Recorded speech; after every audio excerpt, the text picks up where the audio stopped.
Should be okay. Copy that for WB. Hi, Jen. Hi there. Hey, Matt. Good. Good. How you doing? Is there these extra agendas? Where's Over under there. Bill's Okay, table? okay.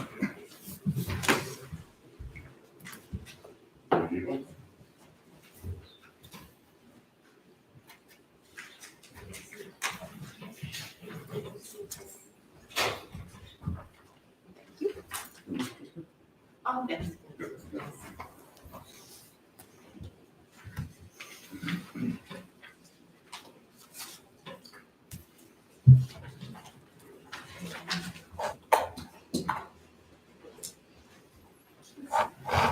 Hey, Scott.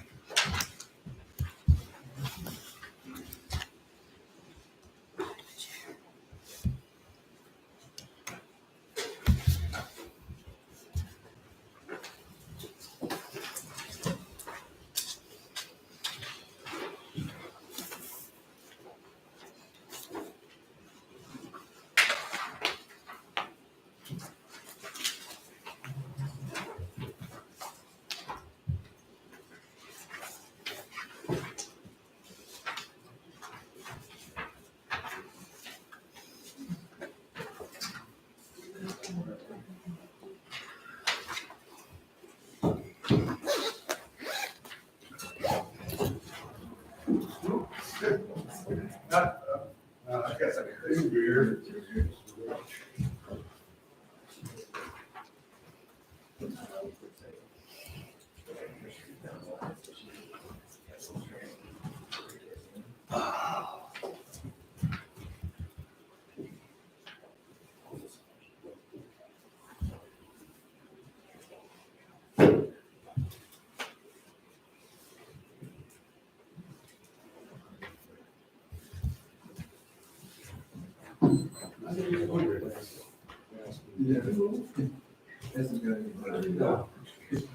Well, I guess I'm not paying attention. Usually I'm the last to know.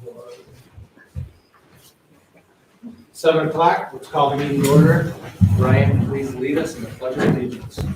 Pledge allegiance To the flag of the United States of America, and to the republic for which it stands, one nation, under God, Indivisible, with liberty and justice for all. Roll call, please, Ellie. Patton? Here. Ring? Here. Fox? Here. Tyler? Here. Shearhart? Here. Drake? Here. Chapman? Number 4, approval of the agenda for May 10, 2023. I move to approve the agenda. I'll second. Okay, Brian, support. All in favor of approval of the agenda, May 10, 2023, please say aye. Aye. Number 5, approval of the minutes of April 12, 2023. Make a motion to approve the minutes. Second. Bring second. I'd like to make a motion to approve all minutes of 2023. All in favor? Say aye. Aye.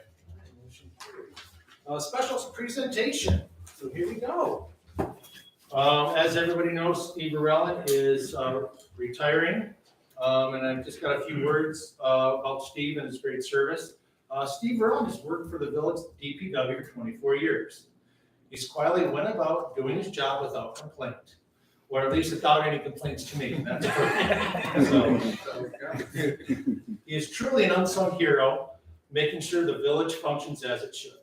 It's because of Steve that you wake up in the morning after a snowstorm and your streets are plowed, allowing us to get to work. It's because of Steve that we have clean water flowing uninterrupted to our faucets every day. I personally watched Steve in the dead of winter, covered in ice and dirt, deep in a hole, repairing a ruptured water line so that the consumer will have water flowing to their house. It's because of Steve that when people flush their toilet, the water goes down. Again, I witnessed Steve repairing sewer lines in the worst conditions imaginable. After being covered with sewage, he would go home, shower, and return to work. That's all in a day's work for Steve. We have interrupted his weekends and holidays because customers have broken water lines to their homes and need their water shut off ASAP. Dutifully, Steve comes out and makes a house call. It's because of these things that I have mentioned and even more that he will truly be missed. Again, thank you so much for your service to the entire village of Central Lake and the community, Steve. Come on up.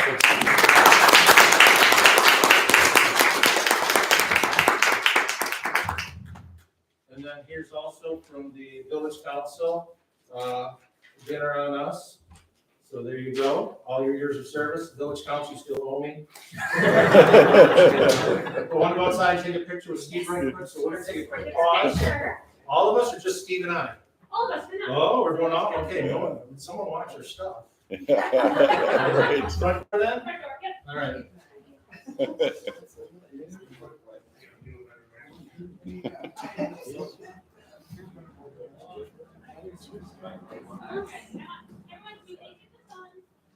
Oh, we're doing it out here.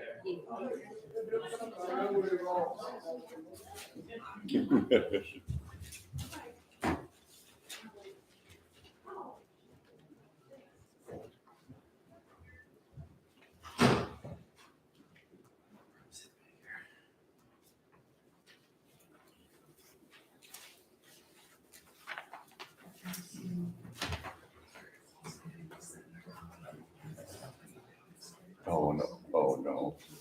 Oh, no. Yeah. Yeah, right here. Yeah, okay. Right.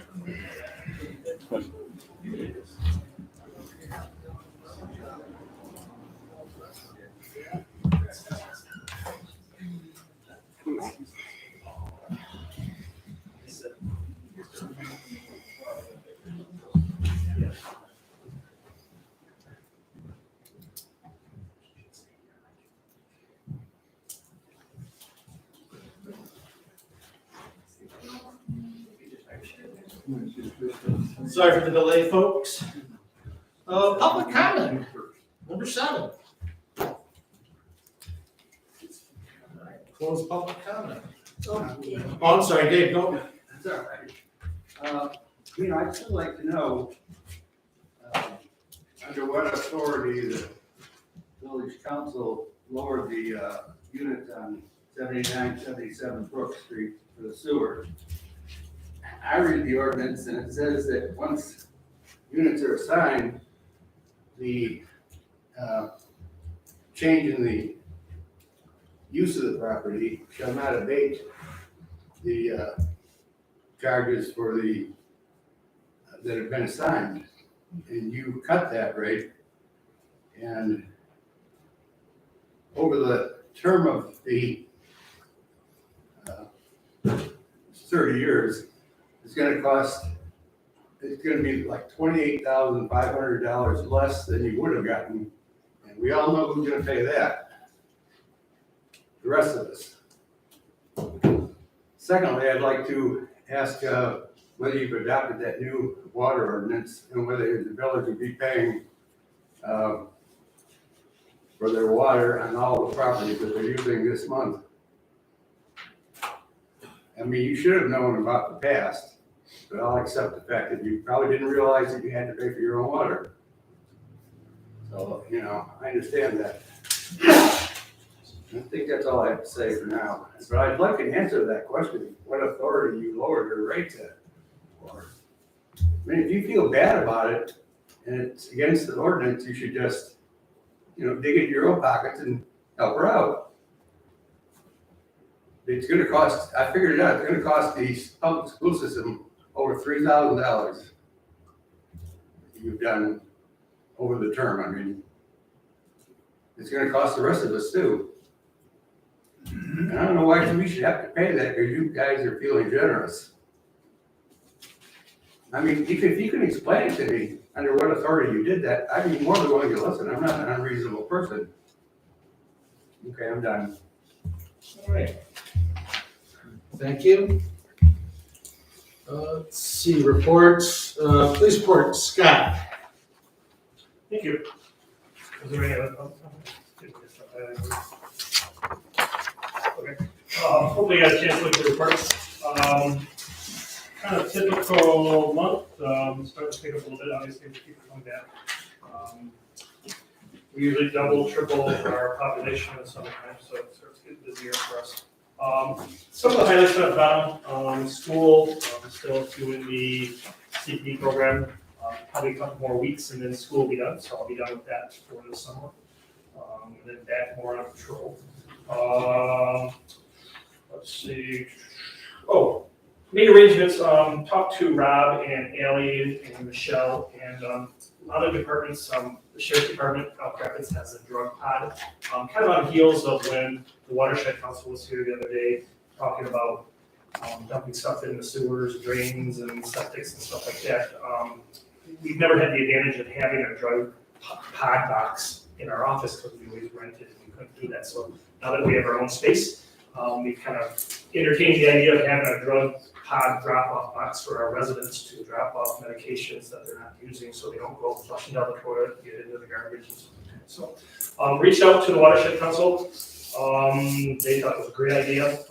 They're trying to get together as far as how to fund it. Just one of those little boxes with about $2,000 that they put stickers all over it. So they're gonna reach out. There's the Dole Foundation is really generous and kind of looks at doing things like this. So they're gonna put us on their list and hopefully we can get the drug pod box funded, and it'll be in our little lobby here. It'll be kind of a smaller box than you see like at the Sheriff's Department or Elk Rapids, but at least it'll be something that our residents can come here when the village office is open to drop off their medications and stuff like that. If not, their only other recourse is down in Bel Air or Elk Rapids, so it's just more of a generous convenience for our. Where does that get disposed at when it's? So I know just a little bit about it. So usually if you have one, you've kind of got to sign an agreement that you'll help other agencies. So if we have our drug box here, I'm not the one that really disposes of it because it's kind of checks and balances and stuff like that. So 2 other people from somewhere else would come empty ours.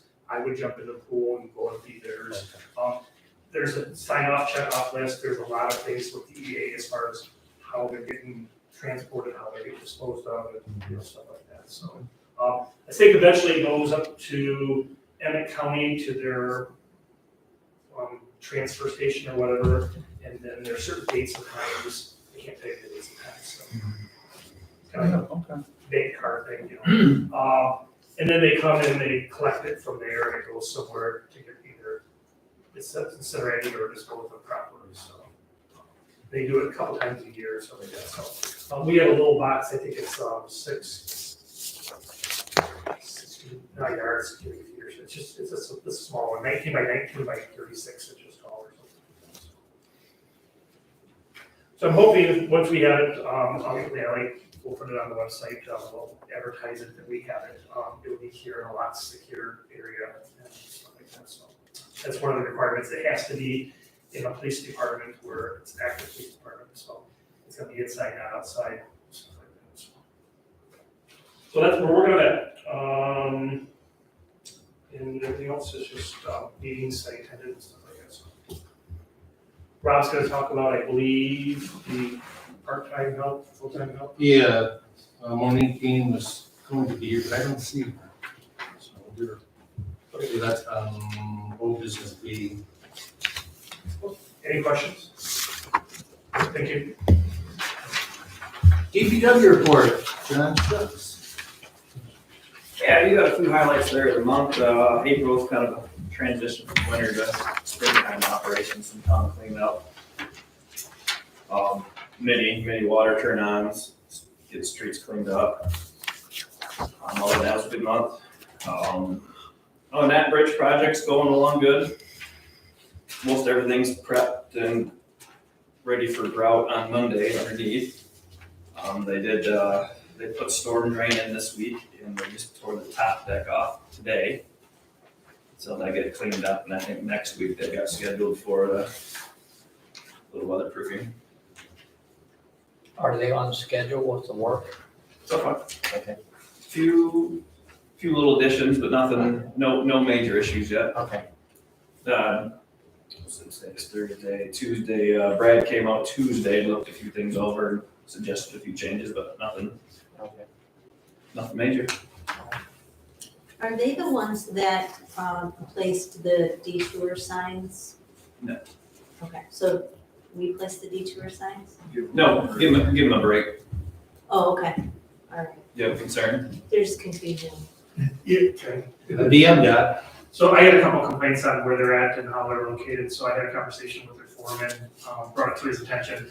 They're required by MDOT to put them in certain locations, so they may Yes. not make sense to the public, they may not make sense to me, but it makes sense to them, so. So it makes sense to MDOT, so it's good. Yes, these are. So if we were to move them or do anything like that, I think we put them in jeopardy, so we have, John and I have already talked about, the locations and stuff like that, but we kind of leave it up to them as far as that's where they need to be, that's where they need to be, so. So when people ask us on the village council why in the world it's MDOT's They're requirement. required by MDOT to put them in certain locations. The main reason for that barricade right now is if people are gonna go through detail, they wanna keep them going straight. Instead of curling around, see what's happening, maybe turn a few times. Okay. That's the only concern I've heard, so. I'm So they didn't assuming want that's what semis coming down State Street and then having to turn on here to. Yeah, because then they're looking back around and they're coming back out on the highways. you- So that's why that's there. Thank you for that clarification, that'll help. Thank you. any other questions for John?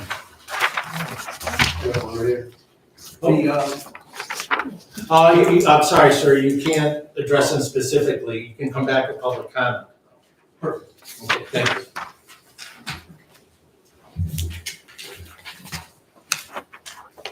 President's report, everything I'm going to talk about is already on the agenda. To Dave's point, I believe we did email Brian Graham about lowering rates, but I'll retrieve the email. And if I don't have that email, David, I will reach out to him and get an answer to your question.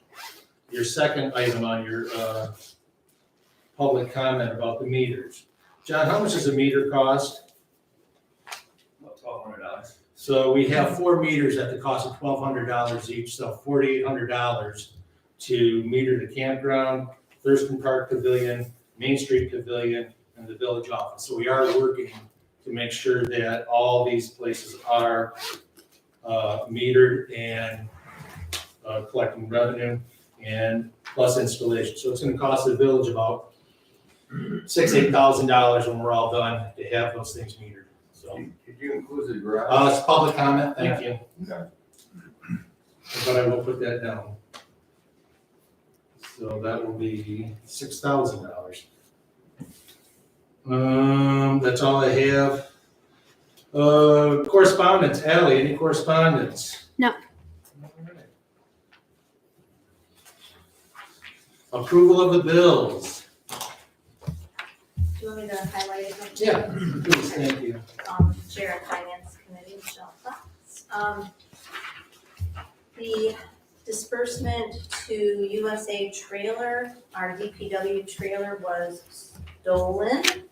And so we filed an insurance claim, and so the cost of that DPW trailer has been reimbursed by our insurance. It was stolen from the DPW garage area.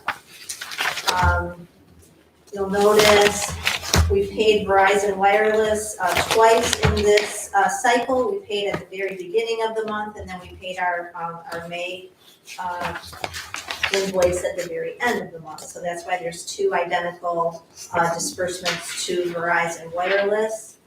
Our annual contribution to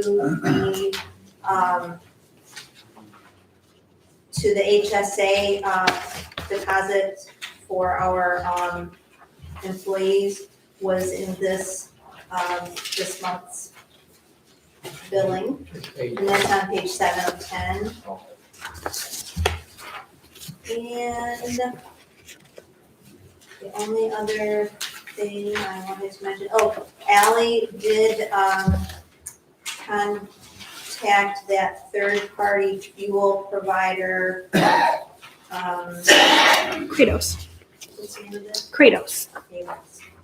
And we should see that charge coming off our bill starting this upcoming month. So, any questions about the bills for this month? At this time, I'd like to make a motion to approve, payment of the bills totaling $93,668.72. I'll support. We're spending money, roll call, please, Ally. Patton, Yes. Ring, Yes. Fox, Yes. Tyler. Yep. Shearhart, Yes. Drake, Yes. Chapman. Yes. All right, thank you all. Old business, Thurston Park Campground Wi-Fi at a maximum cost of $4,979.19. Ally? So this is back on there because you asked me to get some more information on it. I reached out to 186 Networks. They are our host. They don't really do much for us. They don't help with our site at all compared to the new website that will help us. And all the equipment down there at the campground we own. We don't like lease it from them or anything. So we're all in the free and clear on that. I also reached out to Affinity, who is our IT company, and asked them if they have any updates on our equipment, if they've done further research. They haven't gotten to it yet. So I don't have any answers on what equipment we could use if we decide to go forward with the project. Can I comment? Rob? Oh, absolutely. I talked to Ron after our meeting last month. Ron and Charsonnet are here from our campground managers. And they said there was no issues at all with the internet last year from the campers. Correct? Correct. So I don't see the reasoning to proceed with this until we have an issue. For instance, the other day I was at the campground with Ron and we were trying to get the Wi-Fi connected and it just wasn't working. And the signal kept going from like way high to like way low, and it was just like up and down, and we couldn't get like a strong signal. But I thought there This- was no problem. There is That a he said problem. last year. This was like Is last it working week. fine now? Since you've been here? I haven't had any complaints, and we're streaming, so. Okay.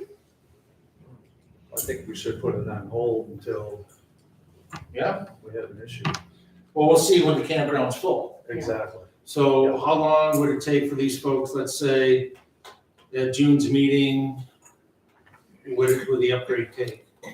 Couple months, I think. Couple Well, they'll months? have to get like the products. They'll have to come in. So the season will be pretty much over with. then. Well, let's Yeah. see if we have an issue All right. when the campground after Memorial Day. Okay. Should we look into getting a hotspot for the chamber for the DDA to use for the event then? Yeah, let's do a hotspot. It'll be Hotspot. certainly cheaper than $5,000. All right, I'll go to Verizon. Okay. We have one somewhere. It got turned off. I mean, we physically have one. So, we're gonna table Thurston Park Campground Wi-Fi, the maximum cost of $4,997.19. All right, part-time police officer, council members before you, you've got, the two, breakdown on sharing an officer. So, Monique Dean, the superintendent of Central Lake Public School, she wrote a grant, and it's the School Resource Officer Program grant. They would be at the school for 2.4 hours a day at the school. And that would include possibly evening events such as football games. So the 2.4 hours is not necessarily 8 a.m. to 3 p.m. If there's other events, it's a sliding spot as to where this person would be. She did get the grant, so her total hours that she would like this person to be there was 803 hours. So it looked good to us, but we still needed another entity to help out with the hours. So I originally talked to the Village of Bel Air, see if they wanted to share an officer. They were very interested in it, but they're going to a union, so they didn't know how that would happen. So then I spoke to Torch Township again. I don't know if everybody on the council remembers. We talked to Torch Lake Township several years, 2 years, Scott, 2 years ago now? More than a year ago. Year ago. Bob Cook is the township supervisor, and he gave us a breakdown of when he would need a part-time officer. So basically, in the summertime, from May 16th to September 15th. He would like an officer for 20 hours a week. And then in the fall and winter, it would be 10 hours a week. So total hours that they would need would be 360 hours. So now, I'm sorry, for the whole thing would be 700 total hours for the year. What we're trying to do is build a full-time position with our portion, Torch Lake Township's portion, and Central Lake Public Schools portion. We can get to 2,080 hours, a full-time position. And so then that would bring our total police force up to 2 full-time positions. It would be more like 1.5, because Torch Lake Township would have a portion of the town. Plus the school. Plus the school, but that's already in the village. Scott's already at the school for these events Right. already, so Right, and so, because when you're looking for a part-time officer, you got nowhere. right, and so this would be, would we still be looking for a part-time officer? No, it'd be a full-time officer So between the then, 3 entities. right, so then in addition to Scott, we would have another full-time person. Correct. Okay. That we're sharing. That we're sharing. Right. Township. Torch Lake Township. And the Would they school. need the officer at the same time? We need the officer. But but during the summertime, only for 20 hours. Well, And then we would make up the extra during the summertime. Torch Lake Township would be 20 hours, we get 20 hours. Something like that, I got a program. Oh, here's Monique. Here she is. Hi, Monique, I'm struggling up here. Jiminy Crickets, I'm doing a step show over here.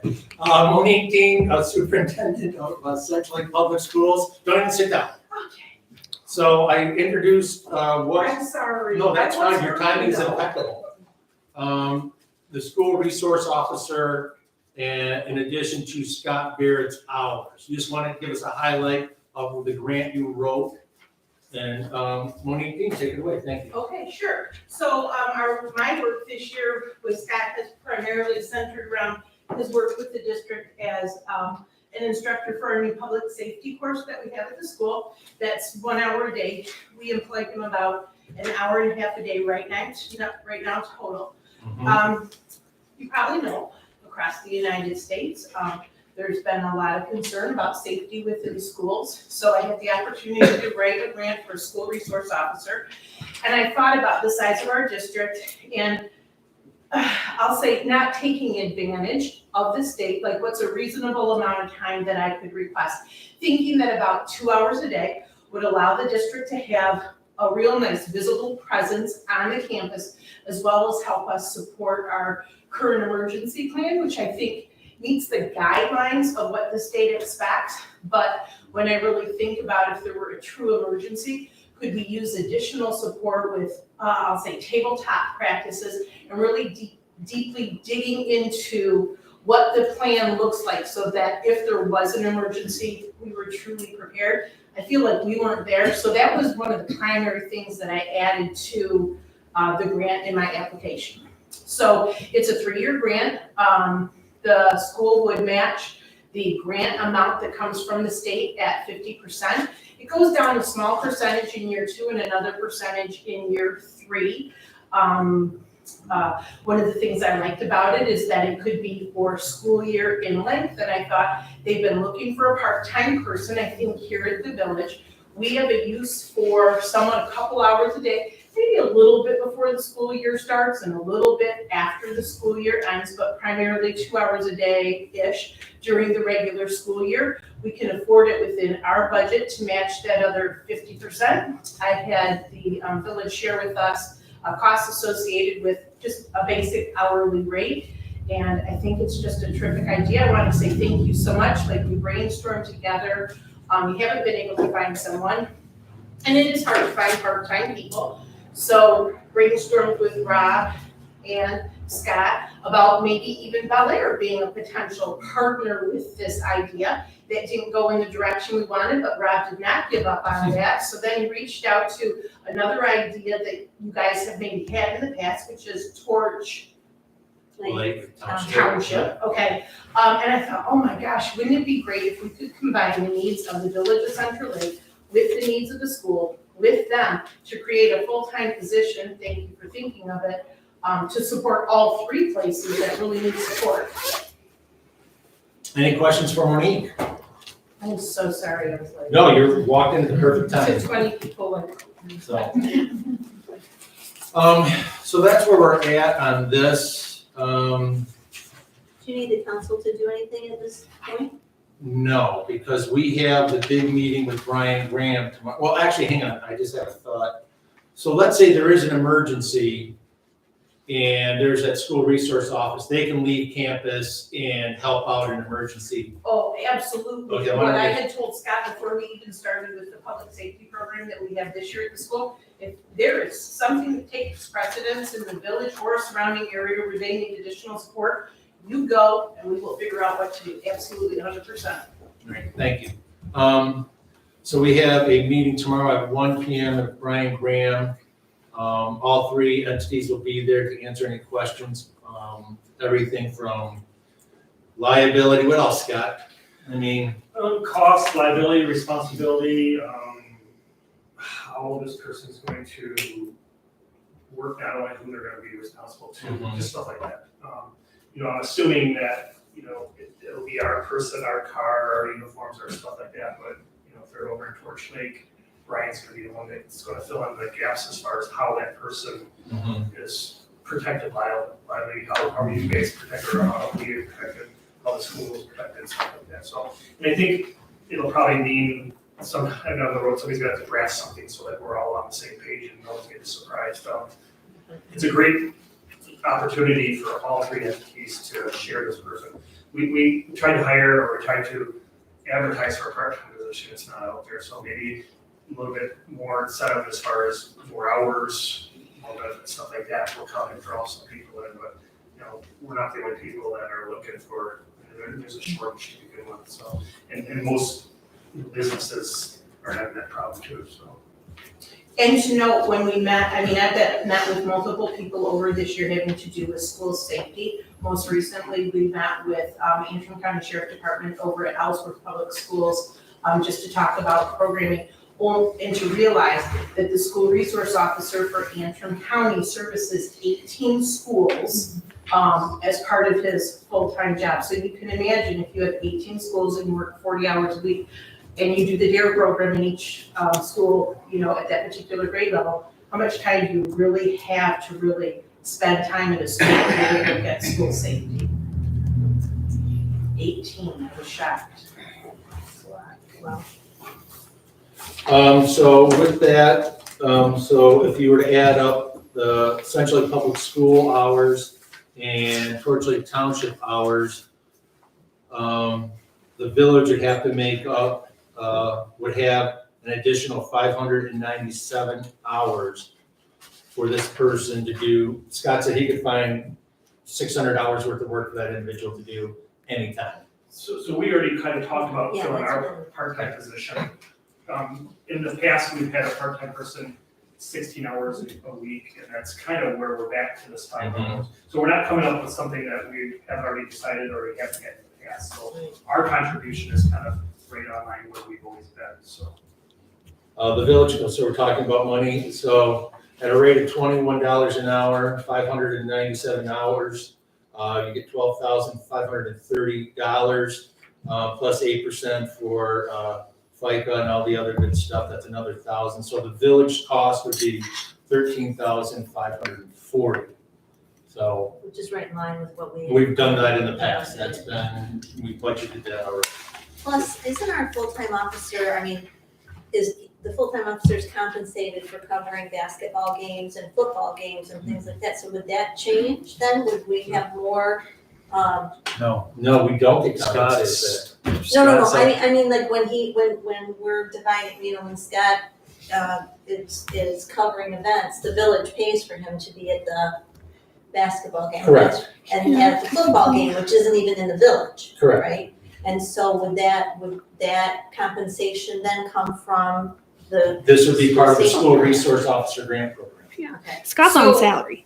within the RFP that we had to submit to them, we addressed that. So that's typically during the school day, but there might be events where we would appreciate that person, so there's flexibility in their schedule.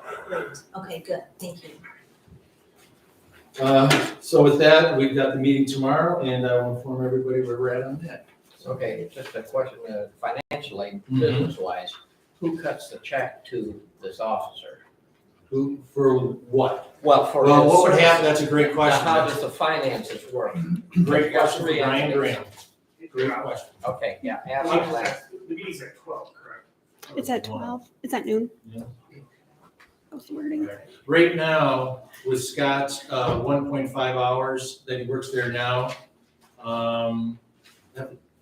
has Central Public Schools paid us yet? She's right here. We paid you half and then Okay. we're gonna pay you the other. All right. I think we paid Lock half the right doors. around the holiday time and then the other half Yeah. when school ends. All right. So that does answer your question there. So, Kind of. So the check comes from the village Central Lake. It's just, And- his question is if he draws a paycheck, who's responsible to give him the paycheck? The village. The village, okay, What and about- then the school compensates the village. Correct. And, okay. Now, like health benefits, does that person on our policy? That's a great question for Brian Graham. Pension? Well, that's why I factored in the 8%. So, It would be sensible if both employees were funneled through the village, because then they wouldn't have to fill out multiple Exactly. tax forms and Well, it yeah, would just that be I more think so. streamlined. Right. And the cost structure here says that the benefits and compensation and so forth are benefits and overhead are included. So it has to come from one entity, it seems. So the other advantage would be that if this person's going to be around for the next 3 years to kind of jump on the schools and then unfortunately continues to want to do this for 3 years, you won't see me in 3 years, so that person can benefit Wait a from. minute. No, I mean, that would be an attractive point as far as if you're gonna start today for the next 3 years, your benefits are running along, your retirement's gonna be there, you don't have to start all over again in 2 to 3 years or whatever, so. You know, if I decided to leave and somebody else decided to take the spot, so back to the same question, one entity carrying those benefits and making it more fluid would be a lot better Well, you leaving in 3 years isn't on this plan. than, it's sooner than that, so. All right. Oh, okay. any questions for Monique and or Scott? I think it's a great idea if we can get all three, We're threading the needle. We'll see if we can get everybody. get them all together. Yeah, I think the need's there, and I think the willingness is there, so those are the two big hurdles, so. I'm sure Brian can kick the rest of it through the field goal, so. Thank you both. Old business, 11C, approval of the master plan. We had a meeting at 6 PM. The planning commission, had a meeting to approve our master plan. You all had a copy of the master plan. The planning commission approved it. So now it goes before you folks to approve the master plan, the bound copy one that you have. By doing that, and we approve the master plan, that gets sent out to the state, and now we'll be eligible finally for trust fund grants, passport grants, and waterway grants. This year we didn't get it in time, so we lost out on trust fund grants that would have helped pay for the Lake Street fishing pier and that sort of thing, so I think. what happened that we missed that deadline, or what happened? Ally? No, let's Want to talk about it. Northern Lake, who was that? It was Northern Lakes? Network, Northwest Network. Yeah, Networks Northwest canceled the meeting in March. And that pushed back our public comment of at least 60 days and put us past the April 1 deadline Okay, for all of the grants. okay. So now we're gonna try for 2024. The Okay. whole impetus of this planning commission was, are we a year now? Yeah, more than that. well over a year, I thought, but Yeah, and So we, this year. well over a year, 10 It's the meetings, and it's so And close. surveys and. Surveys at the everything. farmer's market and all that. And, okay, so this has been a long time. A lot of public comment. In development, okay. Yeah, I'd and like- it's renewed every 5 years, correct? Correct, and you can modify it every year. If something happens, we can open up the master plan and modify it. It would just be, you bring it before the planning commission, we do public comment, and then we add it to the master plan or modify it, and then we send those modifications to the state after the 60 or 90 day public viewing. I'd like to make the motion to approve the master plan. I'll second. All in favor of approving master plan, say aye. Aye. Master plan approved, thank you all. Okay, everybody? Good job. Good job. Matt understands. No. Jennifer understands. Where's Barb? Barb, thank you. She understands. It was long. New business, the pavilion policy. Brian, take it away. Ellie got a hold of me, and I guess we don't have a policy on what organizations to charge and what organizations not to charge. Our proposal is to nonprofit 501c3 organizations like churches, veterans, schools. We won't charge them to rent the pavilion. If it's a family open house, graduation open house, or something like that, that will be our policy. And it's $25, right? Yeah. So I'll make a motion to approve the new pavilion policy for nonprofit organizations. We'll second that. All in favor of the new pavilion policy, say aye. Aye. Motion passes. New business, village office meeting room rental rate. Currently, the room we're sitting in right now, we don't have a rental rate. The pavilions are $25. We just want to piggyback off of item 12. Pavilions are $50 Oh, plus a really? $50 security deposit. Oh, Uh-oh. wait, say that one more time? $50 rental and then a returnable $50 security. Okay, sorry about that. But it's still $25 at the end of the day. Still $50 at the end of the day. Because it's a $50 deposit too. I'm sorry. Well, then the motion's. The motion's gotta be, you gotta retract the motion, 12A. I'll make a new motion. All right, Well, I'll rescind the original motion, all right. and I will make a new motion for the new pavilion policies. Nonprofit organizations, churches, schools, veterans organizations, no charge. Anybody else, $50 plus a $50 deposit. Excuse me a second. We have approved a motion. Shouldn't we vote to rescind the motion? All right, make a motion to rescind the motion. I'll make a motion to rescind the motion. I'll second that for rescinding All in that favor of motion. making a motion to rescind the motion that was just created? Say aye. Aye. All right, it's so rescinded. Continue, Okay. Brian. For the third motion, I'll make a motion to approve the new pavilion policy. Nonprofit organizations like churches, schools, veterans organizations, no charge. Anybody else, family reunions, graduation open houses, it'll be $50 plus a $50 security deposit. Well, what's the $25? I misspoke. 25 is off the board. Now it's up to 50. 50. It's always been 50. I So- misspoke. I'm sorry. So we have a second over there? Yes, All right. I second.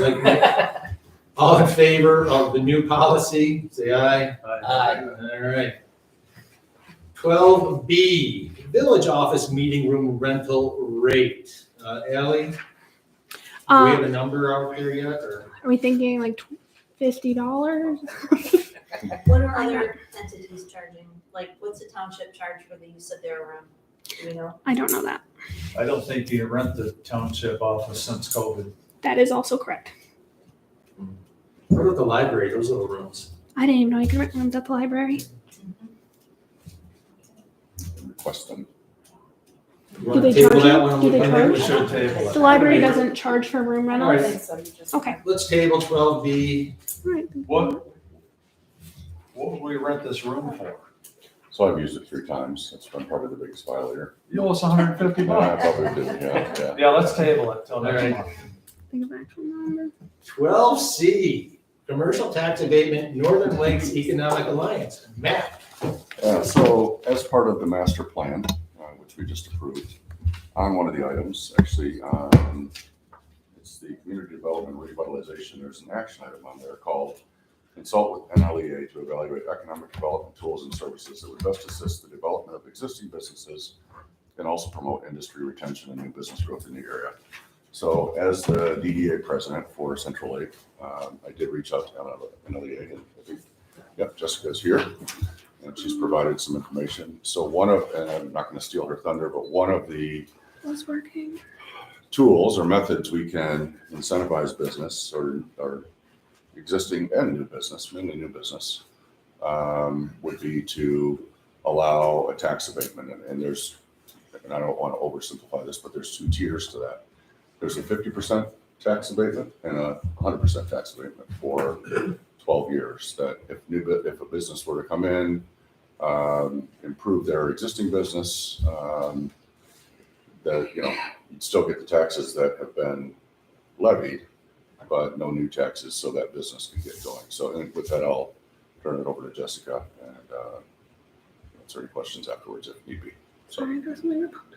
Jessica LeVay, everybody, turn your attention to the right, please, and you can see it's on the screen. Take And it away. just a little bit of background, I'll probably say this, but NLEA was instrumental in getting us the TIP funds and the pavilion and working with us. So it's not a new relationship we have. It's been existing and productive for the village of Central Lake. So Jessica. All right, so I wasn't super comfortable talking at backs and heads, so I'm gonna stand over here if we're okay with that. So, like it's been mentioned, I'm Jessica Lovey. I am the Community Development and Grants Specialist with Northern Lakes Economic Alliance. So we cover Antrim, Charlevoix, Sheboygan, and Emmett County as the economic development group for those 4 counties. So tonight, we're gonna talk about commercial tax abatements. There's 2 on the agenda that I'd like to talk about. But first up, why would you grant a tax abatement? So it really does encourage the rehab or redevelopment of whether it's obsolete buildings, lighted buildings, or if it's a new construction. You're promoting economic development, you're helping the local companies, it's a competitive, attractive for bringing new companies in. And it's also a way to preserve your actual tax base and your future tax revenue. So next slide, please. So tonight we have 2. The first one up is the Commercial Rehabilitation Act. So we go to the next slide. So really what a tax abatement is a tool. It is a tool in our toolbox that encourages the rehab of commercial properties. So this one, once you have a qualified facility, it would freeze your current tax base for up to 10 years. Keyword is up to 10 years based off of the previous taxable value.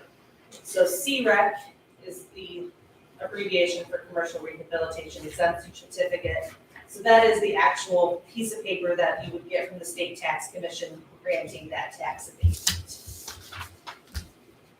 So next slide. So who can apply?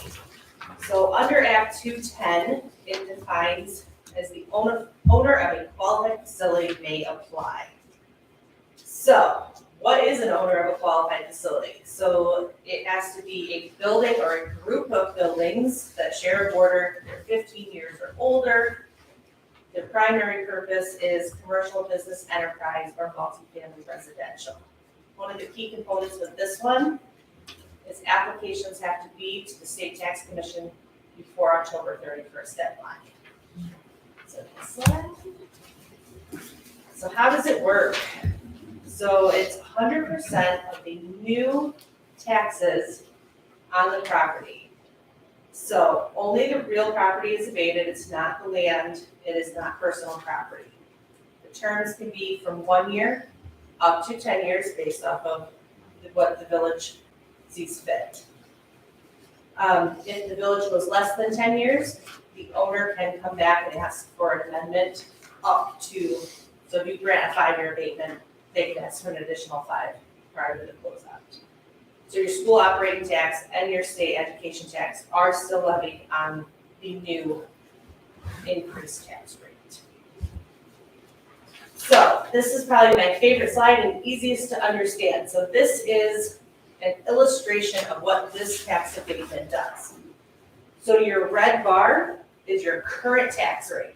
So over the course of, like the green line is the abatement.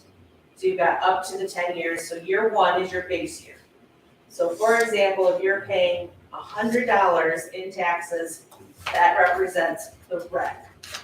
The blue is the increase in taxes. So over year 2, as you're doing construction, your taxes would increase. If you had an abatement, the blue, so let's say at year 3, that blue is worth an extra $100. So your full tax burden is $200, but with the abatement, the $100 still goes to the original taxing jurisdictions. The new taxes for up to the term of the abatement would remain to the building owner. So it's kind of that win-win. You still get your taxes, but the new rate, the increased value, stays with the building owner. So that's a visualization of how this particular abatement would work. Okay.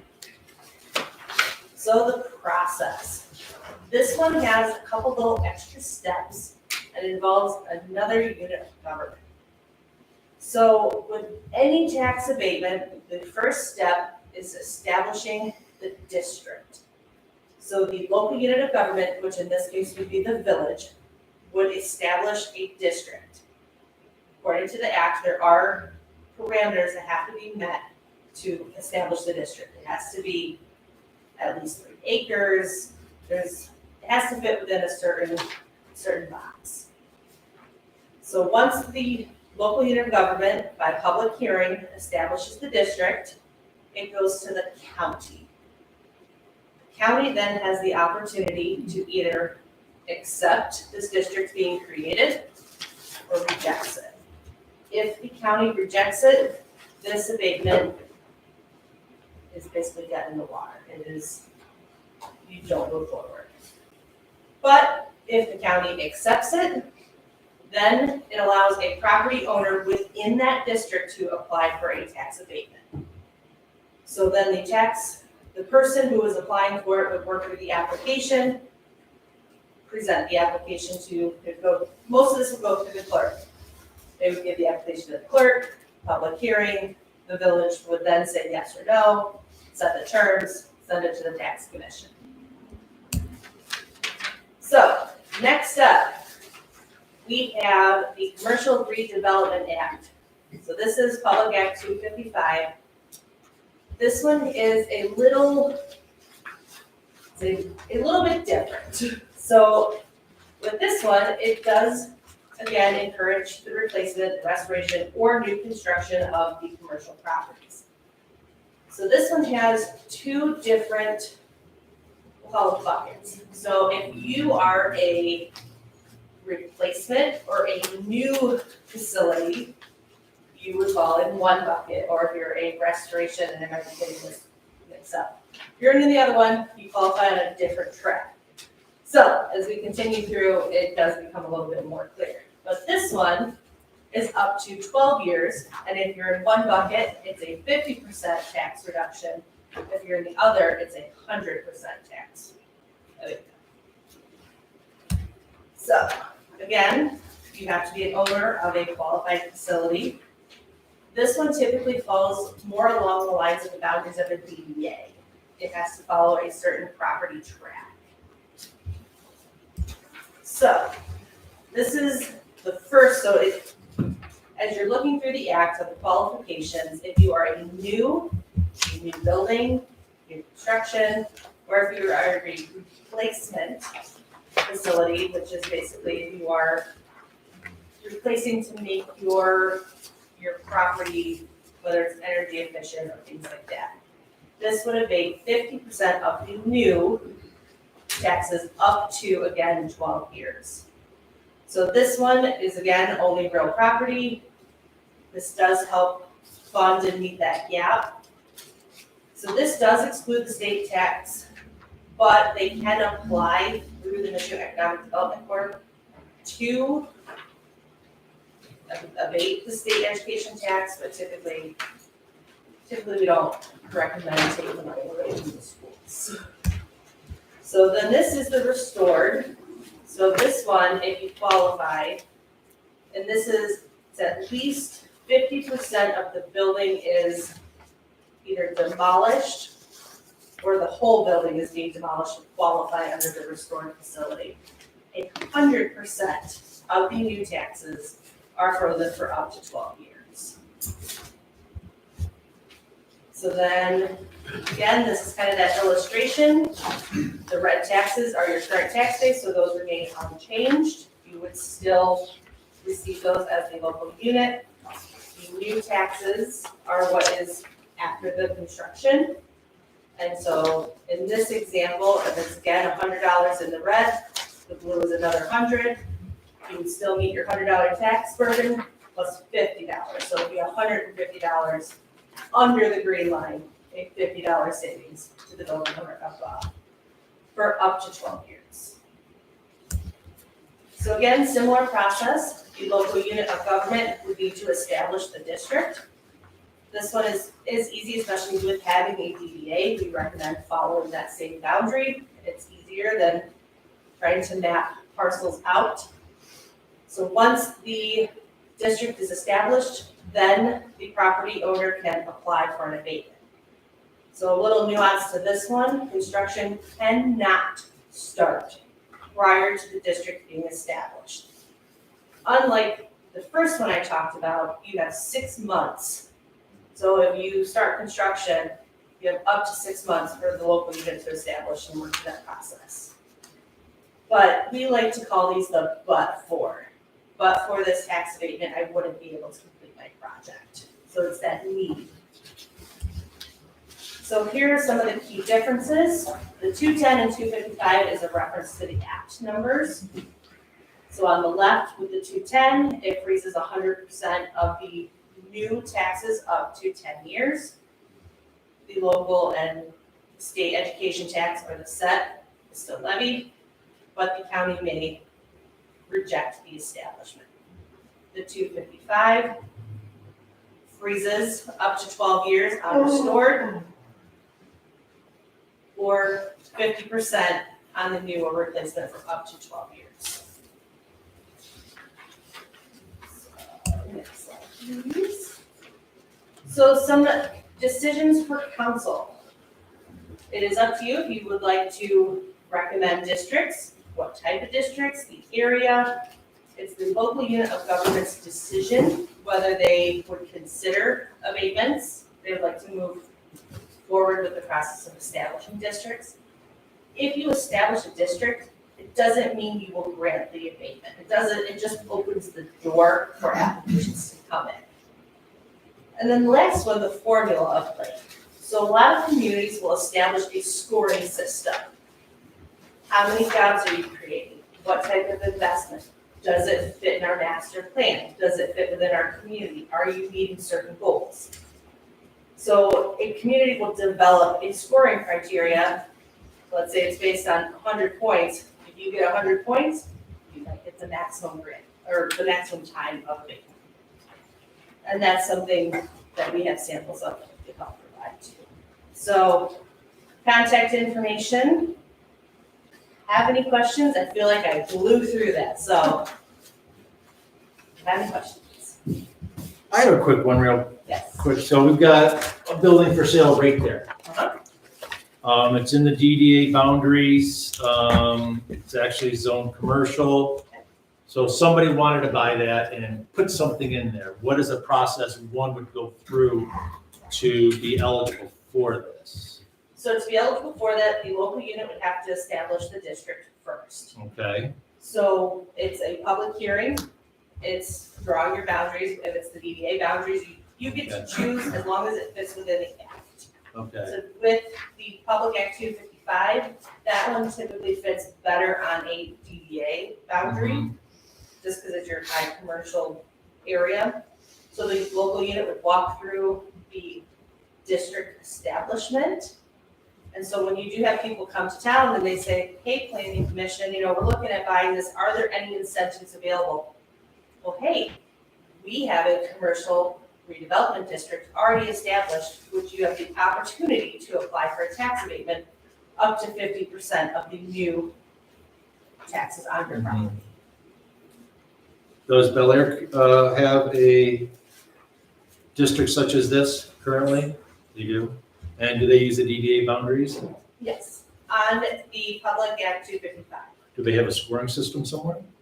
Just Bel Air? Yeah. I would have to look in my files. Why reinvent the wheel? Well, and you don't have to. So NLEA has helped, we've got City of Sheboygan, we helped establish their districts with their scoring systems. We have a sample of City of Charlevoix, we have a sample of City of Twin Cities. So we have samples of scoring systems that we can provide.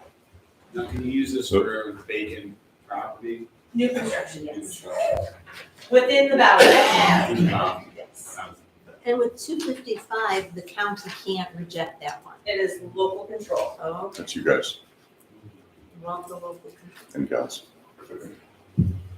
So as the DDA president, I'm proposing that we put it on the agenda for next month and use our existing DDA boundaries to establish this zone.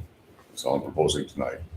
I guess the question I want to leave with you guys is, I personally know of 4 businesses, there's probably more like 6 or 7, that in the next 2 to 3 years, they may be up for sale, or they're going to be changing. So what a great, marketing tool for that owner and for our village to give to them to say, listen, we're come to Central Lake because you can build the Taj Mahal, and I'm being a little facetious on this, and your property taxes will be the same as, Joe Smith's that were there before for the next 10 years. And it's an easy process.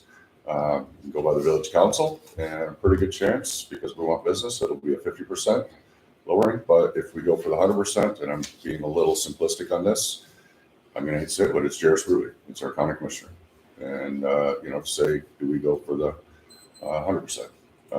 So it's a pretty low effort, high impact decision, we can make. You can't have any more vacant buildings. It is. It's We gotta start making moves. one huge pipe wrench in our toolbox to, fight blight, to promote business to come in here. Doesn't cost us anything. NLEA is gonna walk us through it. As DDA president, whatever official that is, I'll say the DDA boundaries are pretty good. Sounds like that's what other villages our size and bigger have used. So right now, I think put it on the agenda for May for a vote. That'll give you guys 30 days to think about it. If there's any other questions, you can contact Jessica or myself. I've been working with her on this. And Is this something we use as initiative to get something going on at the old Staco property? absolutely, well, yeah, absolutely. Because So- we Is built, that in the DDA, I guess? That one might be, so tax abatement is a generic, like, interchangeable Kleenex. Tax abatement could be an industrial facilities exemption certificate, it could be one of these 2 commercials. There's now a housing tax abatement, so tax abatement is a pretty generic term.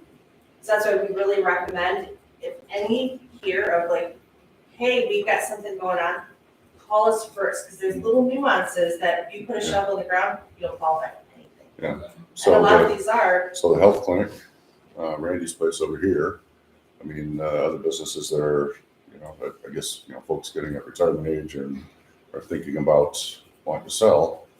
Those are all possible. I think the Dover property, I'm not sure. I know that's within the village limits. I'm not sure if that's DDA limits, but we can explore that. and if it's industrial, Yeah. you would most likely set up an industrial development district. And that could be just a single parcel, or it could be, as long as, it just depends on the public act and what the project actually is. So or even Jennifer, bringing somebody in early that, knows these tools is very helpful. I have a question. If So if a business is receiving the tax abatement for 10 years and they choose to sell within that 10 years, does that abatement transfer? Yes, it stays with the property, not the business owner. Okay, and what about a business owner that uses the tax abatement and then vacates the property at the end of the term? Then the tax, so if somebody new were to buy it, then the taxes would be what they would have been without the abatement. So the abatement would continue. So if you granted a 12-year abatement, person left after year 6, it stays with the property. So new owner, if they came in at year 13, the abatement's gone. Okay. It automatically will expire. But it will remain on that property for the term of its existence. Okay. Now, when you set up a scoring criteria, if that's how you choose to go, you have some communities that put in milestones. So if at year 3, if you committed to X amount of jobs or investment and you didn't, you can revoke it. So if you are concerned of people coming in and then leaving, you can put in milestones as a metric. I mean, I think it would be reflective in a sales price. I mean, if I was gonna sell my business, I would say, listen, there's now a 9-year tax abatement. Taxes aren't gonna raise on you, but if I leave after 13 years, a good buyer would say, what are the taxes like? I mean, for that disclosure, they're gonna figure that into their equation, so. Yeah, because I it'll guess you could look at it. it'll freeze your existing rate and then abate whether or not you went to the 210 or the 255 of the new on that project. So agenda for next month. All right. Any questions for Matt, DDA president, or Jessica? Oh, shoot, yeah. Jessica, thank you again for showing up this evening. Thanks, Jessica. Very informative. Right. So Ally, you're gonna put that on the agenda for June. Yep. I got it. 12D, water system upgrades. Jennifer.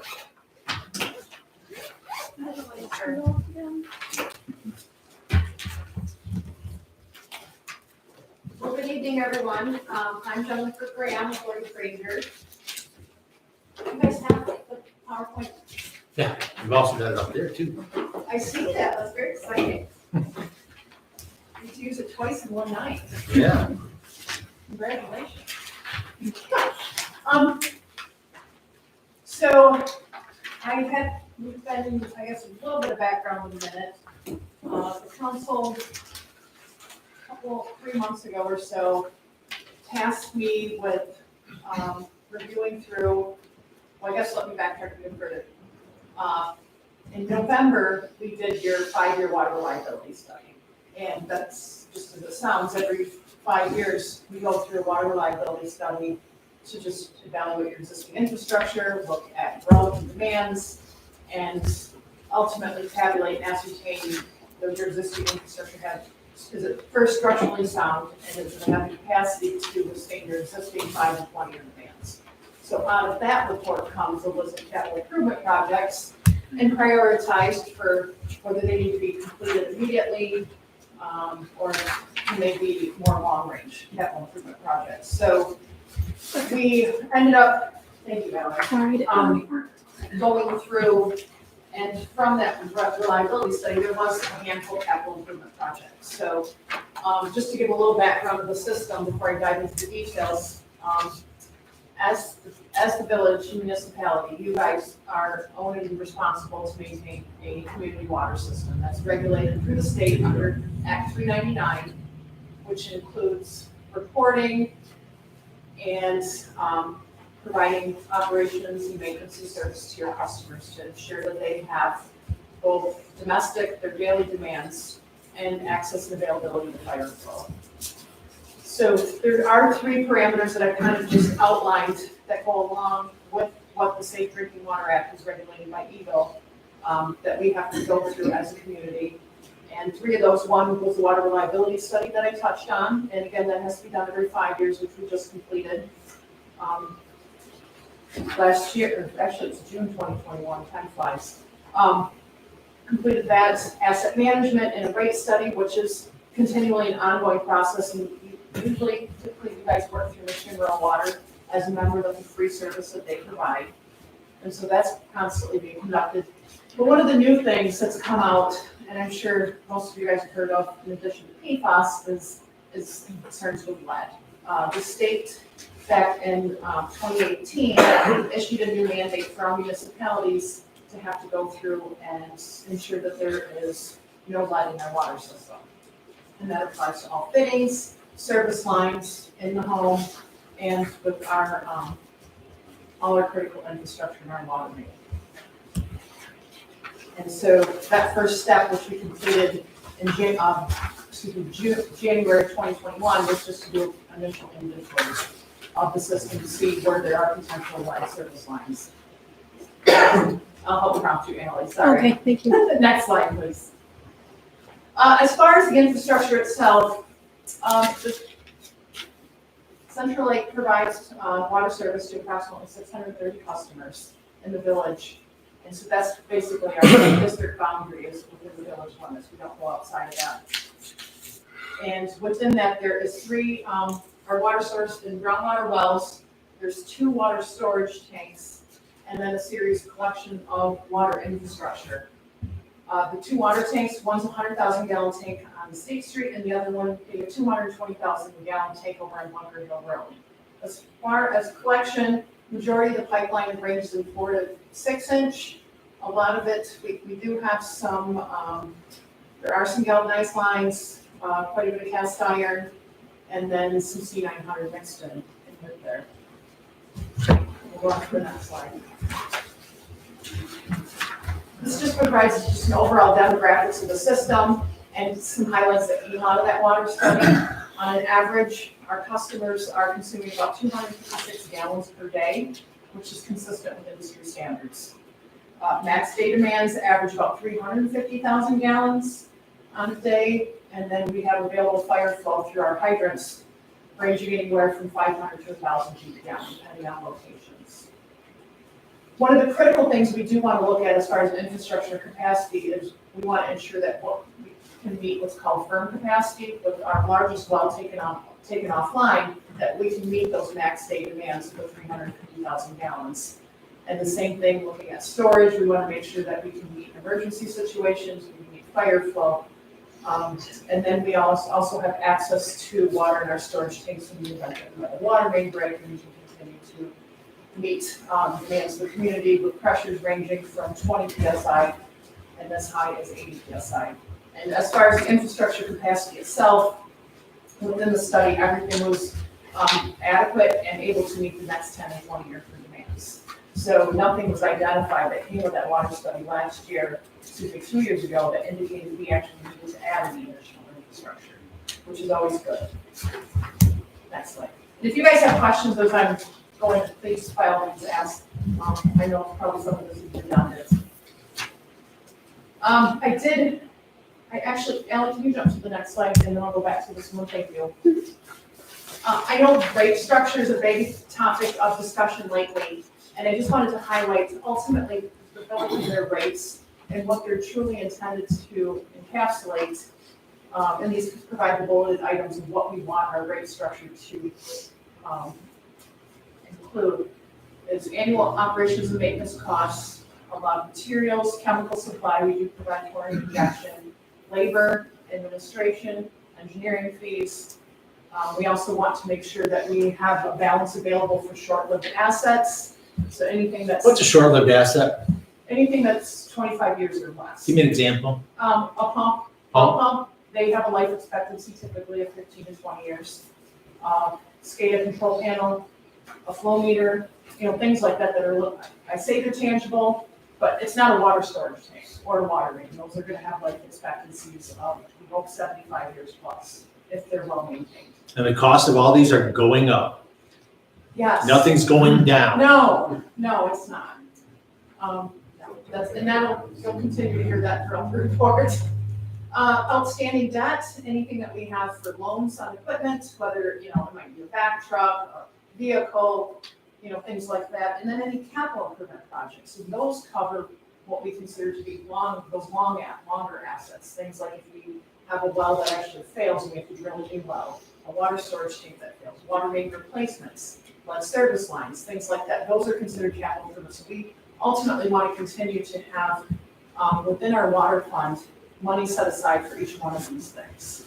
And then the new mandate, which is incurring a lot of additional costs for every community across the state of Michigan, is the lead service line. And John can attest to this, is that you as a community are required to sample more frequently and for lead, which just the sampling protocol itself, including PFAS, has a cost implication. But then when we start looking at the amount of lead service lines that we have potentially in our system, and the ownership to remove those and replace them is currently right now inherently put on each local unit of government.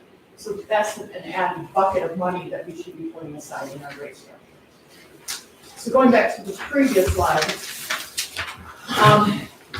I know our rate consultant does not like anybody to be compared to anybody else, but myself being a water customer, I do like to know what my neighbors are paying, just to put things into perspective. And so this is a snapshot. This was rates from 2021. And just to kind of provide everybody an idea of what we're paying, what our neighbors are paying. And I do work with some of these communities, and I know it's a constant ongoing process that these rates are being adjusted. So I would speculate to say, I do know for a fact Bel Air is raising their rates. And other communities are correspondingly just to cover the day-to-day increase to provide that level of service just for labor, basic materials and equipment. So I just wanted to share this with you so we can see ultimately how we compare to our other neighbors. And we'll jump 2 slides ahead. Thank you, Allie. Now diving into the capital improvement projects themselves that came out of that 2021 water reliability study, is I had indicated to everyone that the capacity of our existing infrastructure is adequate to meet our existing and projected growth. However, what we are struggling with is some noted deficiencies, and some of these have come from the state as well through our sanitary surveys. Is we still do have some significant undersized lines within the village, and undersized meaning anything that is less than 6 inches in diameter. Their minimum requirement is 6 inches and larger, because that's adequate to provide fire flow. We have some aged infrastructure. We do experience some leaks and breaks in our mains. And some of that a lot of that's attributed to aged infrastructure, being our water mains. We did a recent inspection of our 2 water tanks, and the results from the water tank inspections did not come back very favorable. There is some interior-exterior painting that needs to take place for the state street tank, and then some caulking and cathodic protection for the Bunker Hill tank. There is a need for some SCADA improvements, just to ensure that all of our critical infrastructure, our tanks, our wells are all communicating with each other. That definitely provides some more flexibility to the system operator to have advanced notice as far as system pressures, if there's breaks, and they're more prepared in that situation rather than just blindly arriving on site. And then ultimately from our lead service line inspection that was originally done in January 2021, of the 630 lines that do exist in the system, approximately, I think I have 32, before I was quote, about 32 of them are suspected, to contain lead and or galvanized, which is associated. So there's a need for them to be replaced. Do I have any questions thus far? Now, the village, we were fortunate in 2016, we did get a grant through MEDC to get obtain a grant for 90% to replace other critical infrastructure that was on the higher priority list. And that was a wonderful, awesome opportunity that we had in 2016. And unfortunately, as it stands right now for MEDC, the Village of Central Lake no longer has qualified. And a lot of it's, maybe Jessica can speak to this, as far as with their infrastructure, they haven't made that list of qualified communities to be eligible to make application for those grant opportunities before.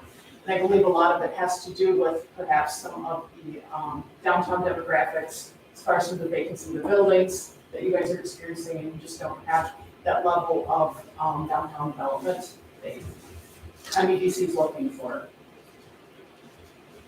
slide, please.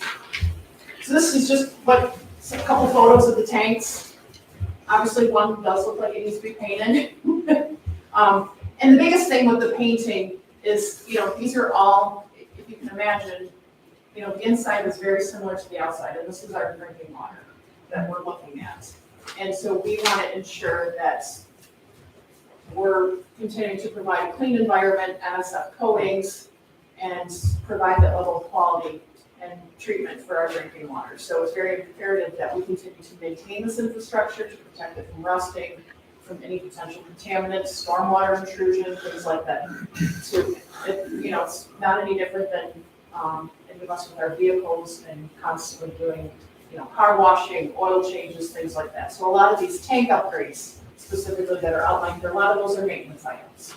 And some of them have been deferred and definitely are needed. So I just wanted to share these with you, and the current estimate of hope that we have is what's going to happen is by doing nothing, they're going to continue to degrade in condition, and ultimately at some point the concern being is they aren't going to be usable at all. And even to compare the price tag of $700,000 to rehab these two new tanks versus building brand new is fraction of price, to put it into perspective. Next slide, please.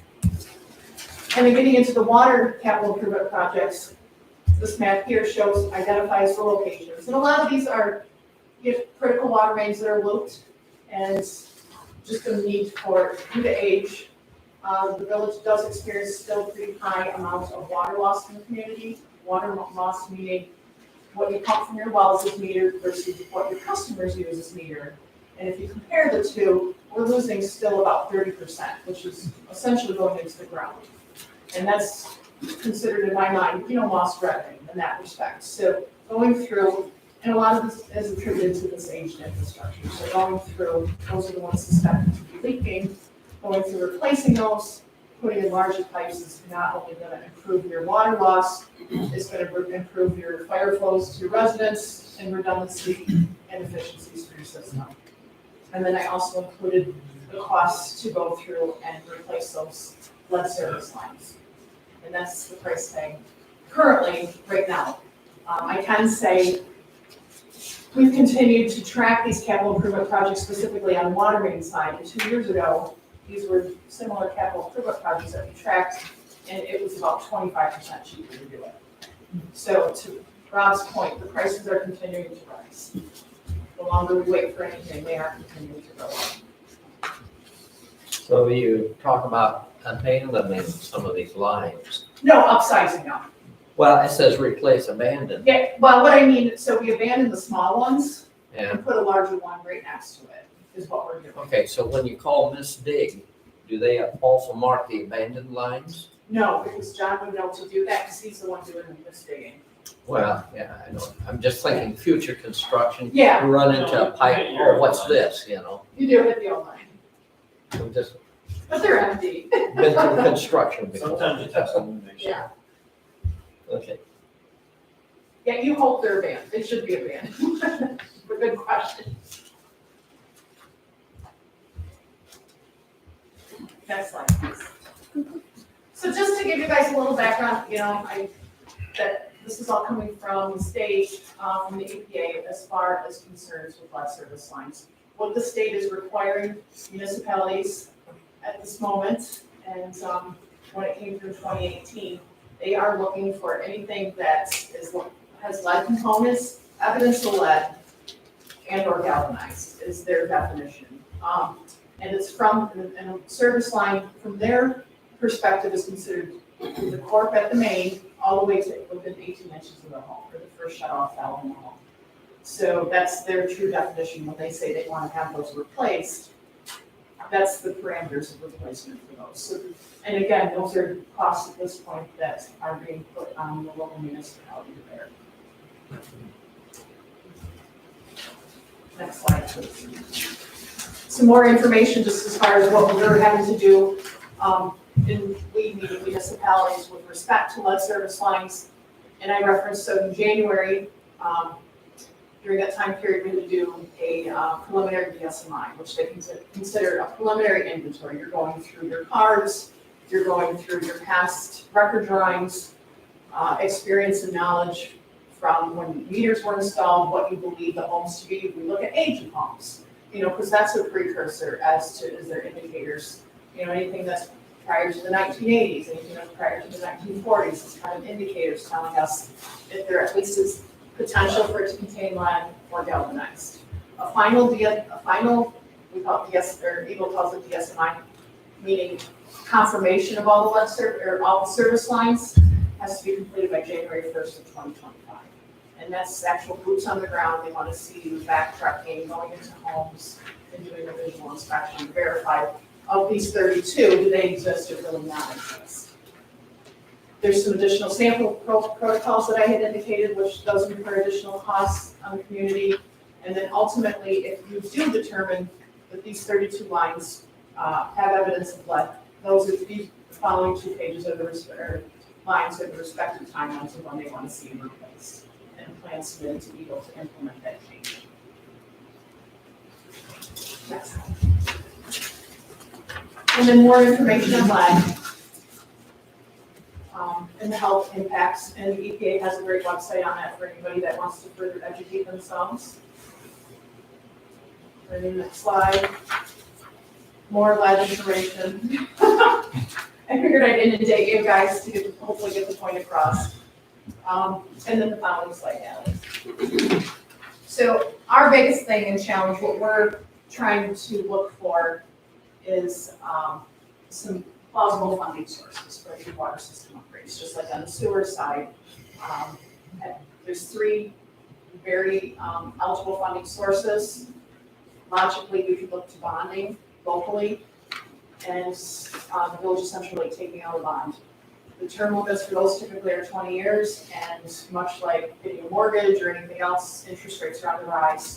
A current market bond right now is averaging about 6.5%. And ultimately, impact to afford that, we would be looking at a rate increase to pay that bond back. So I'm working my way from right to left. Option 2, which is currently going on, and that's through Eagle themselves, and it's called their drinking water revolving loan. And the terms are stipulated there. You can do a 30-year for actually to add that, a 30-year for 2.25 or a 20-year for 1.875. And with them, they don't offer a grant, it's called loan forgiveness. So you submit a project plan to them, and based on the scoring of the rubric, they'll come back and tell you what you're favorable for getting for a loan and favorable potential for loan forgiveness. The loan forgiveness happens at the end of the project. So that's just the part that they may come back and say you get 30% loan forgiveness, so they'll take that off the bottom line of your loan payback. The one thing there's a couple enticing things with Eagle. They are offering special funding through that's where all the ARPA and Infrastructure Jobs Act money got dumped, was into the state through both their clean water and drinking water revolving funds. So that's what makes it appealing, potentially going this route as a funding source. There is extra grant loan forgiveness that's put in here. Also, there's a separate pot that they set aside just for lead service line replacement. And it pays to replace those lead service line leads into the home. So that's definitely one that we're looking at. And then the third one is USDA, which you guys are familiar with so far on the sewer side. Theirs is a lot more straightforward. It's a 40-year. They're averaging right now about 2.5% for low income communities. And so, and they right away come back and tell you once you make application what you're eligible for grants. The biggest thing, I think tonight we wanted to talk about is, aside from the capital improvement projects, is that I do want to encourage the Village of Central Lake to definitely take a look at their user rates. They are $33 a quarter. Is that correct, Alan? The water rates are $33 a quarter, and then $1 per 1,000 gallons. So to put that, just breaking it down to a monthly basis, realistically, we're $10 a month for simplicity. And running through, looking at the rate studies in the past, Real Water did, and the ones that I've done, just negating our capital improvement projects. The village financially is not, you're paying your bills, but that's all it's doing. It's paying the bills to cover your day-to-day O&M costs. You're not setting aside any bucket of money for capital improvement projects. You're not setting aside any money for your short-lived assets, your long-lived assets. And so I think that's the biggest thing. I wanted to be here today to encourage you guys to definitely take a look at your user rates. And just being a good steward for your water system to ensure that you have another 50 to 100 years of ability and more to provide water service to your customers. To take a look at those your water rates. And our rates that are clearly not in line with what they should be, that also hinders us with like the USDA. Well, that's the other thing is, yeah. They won't, at this point right now, and we had some exposure to this on the sewer side, but your sewer fund and your sewer rates are a little more substantially more healthy. These funding sources like Eagle and USDA both, they're not comfortable, just like anybody else, loan you money if you don't have adequate revenue coming in to pay that loan.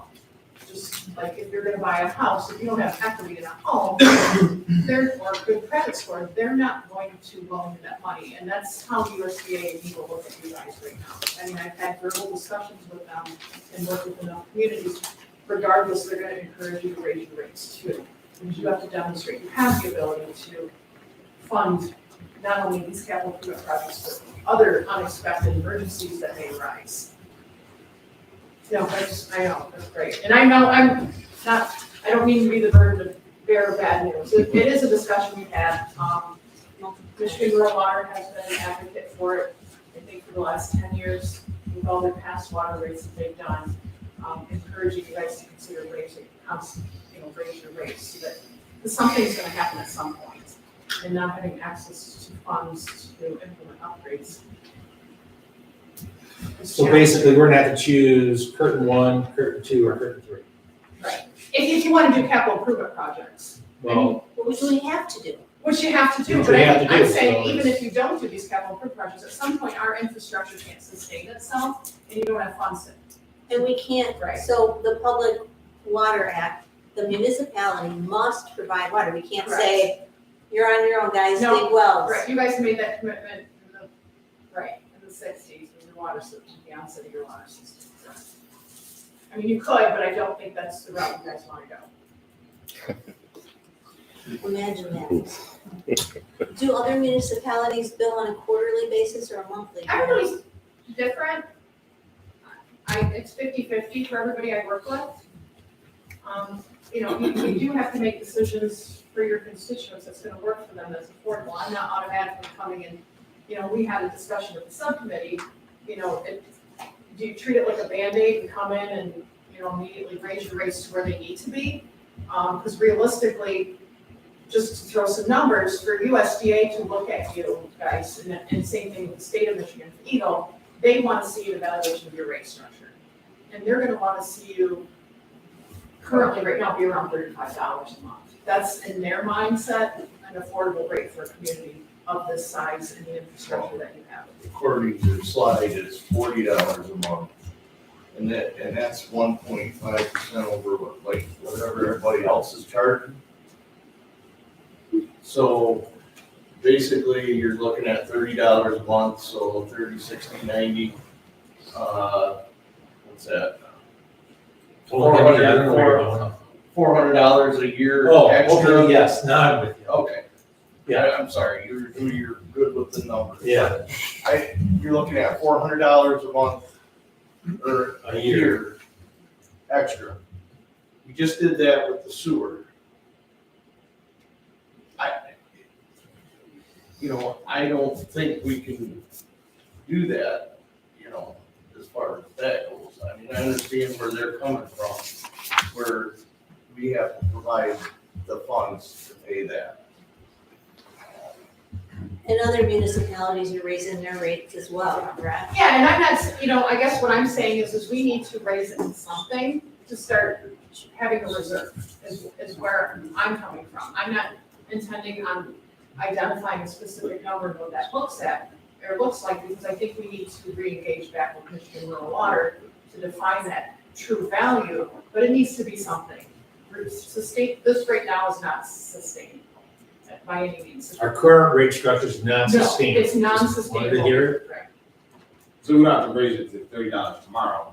Right, that's- Incrementally yes. do it over a year, Yeah, 2 years. if you guys have to do what is effective and efficient for your community, that you feel that, you know, the customers can afford but understand, that, makes sense.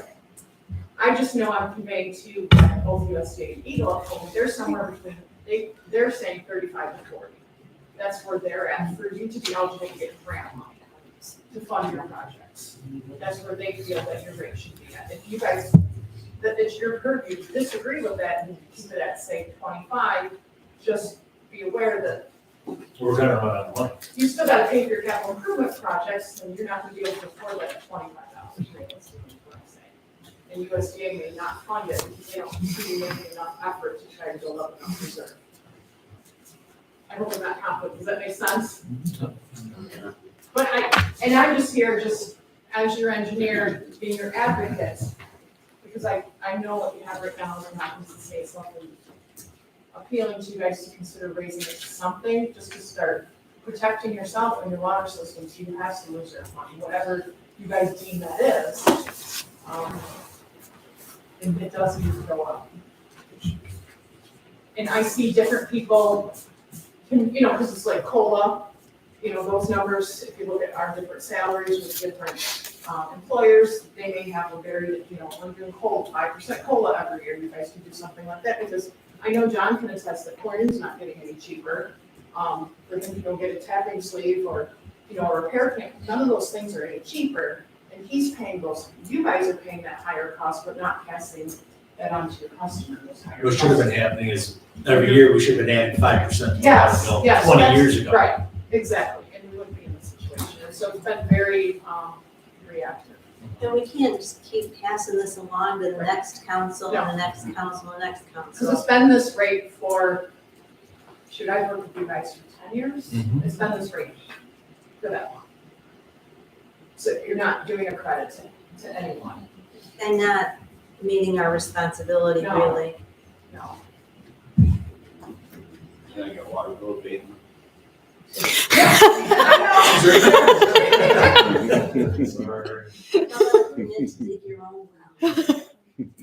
Any questions for Jennifer? I'm sorry, I am trying to be helpful.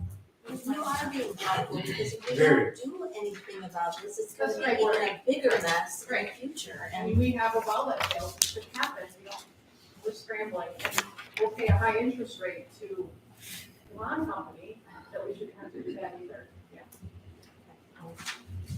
Okay, thank you. Thank you, guys. Thank you. Event permits, we've got 2 event permits. Yep. Kelly, you want to fill us in on those? So April came back with another permit requesting the closure of North Street from 4 to 9 p.m. every Tuesday from June 20th to 8 is August. 8/29, 23. So that's a street right there for the Tuesday night eats and beats. Eats and Beats. Yeah, eats and beats, beats and eats, yep. That's the one, what's the second one? The second one is for the downtown block party. We had so much fun. Who's hosting that? Just the downtown businesses. It's similar to the party that we had last year, the last Friday evening in July. Jazz music, face painting for the kids activities. We are asking that that M88 be closed from State Street to either North Street or the street, I can never remember the name of that. Which one? Cedar Street. There will be the restrooms of the pavilion unlocked, but it'll be a fun family event from 7 to 10 p.m. Any questions regarding the event permits? I'd like to make a motion to approve both event permits.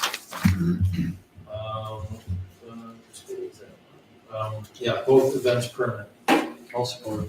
All in favor of approving both event permits, say aye. Aye. All right, motion passes. Turn the page. All right. Action item, approved BS&A software annual subscription of total of $3,017 from the Department of 215 clerk. Ally, take it away. Yeah. So BSNA is our program software that we use so I can do accounts payable, so I can credits received, all that jazz, payroll, everything, taxes. That's what we use for all of that. I think last year you spent about like $30,000. It was a crazy amount of money on this program, but now we have to pay an annual membership to have it, and that's the cost. And yeah. Is it working good? Oh, I like it. Good system. Yeah, no complaints. We're required to have something, right? Yeah, it's a nice program. Anyone can go into it and like see current what our funds are. So it's good It's nice. transparency. 100%. I'll make a motion. Anyone can go into it, what's that mean, who's anyone? Anyone can go and look at it. Like they can't obviously fiddle with anything, Oh, but if you okay. want to see our numbers, you can go in there and look. All right. Good question. Yeah. I'll make a motion to approve the BSNA software annual subscription. Second. We're spending money. Roll call, please, Ally. Patton, Yes. Ring, Yes. Fox, Yes. Tyler. Yep. Shearhart. Yes. Drake. Yes. Chapman. Thank you all. Approved payment of $17,073 to Michigan Municipal League for liability and property pool coverage. Ally.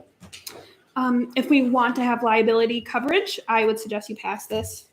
You It's have to have. you have to have it.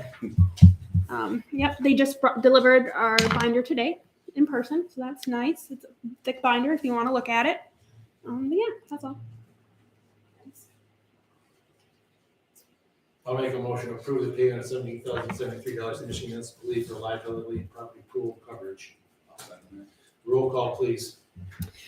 Patton, Yes. Ring, Yes. Fox, Yes. Tyler. Yep. Shearhart. Yes. Drake. Yes. Chapman. Yes. Okay. Thank you.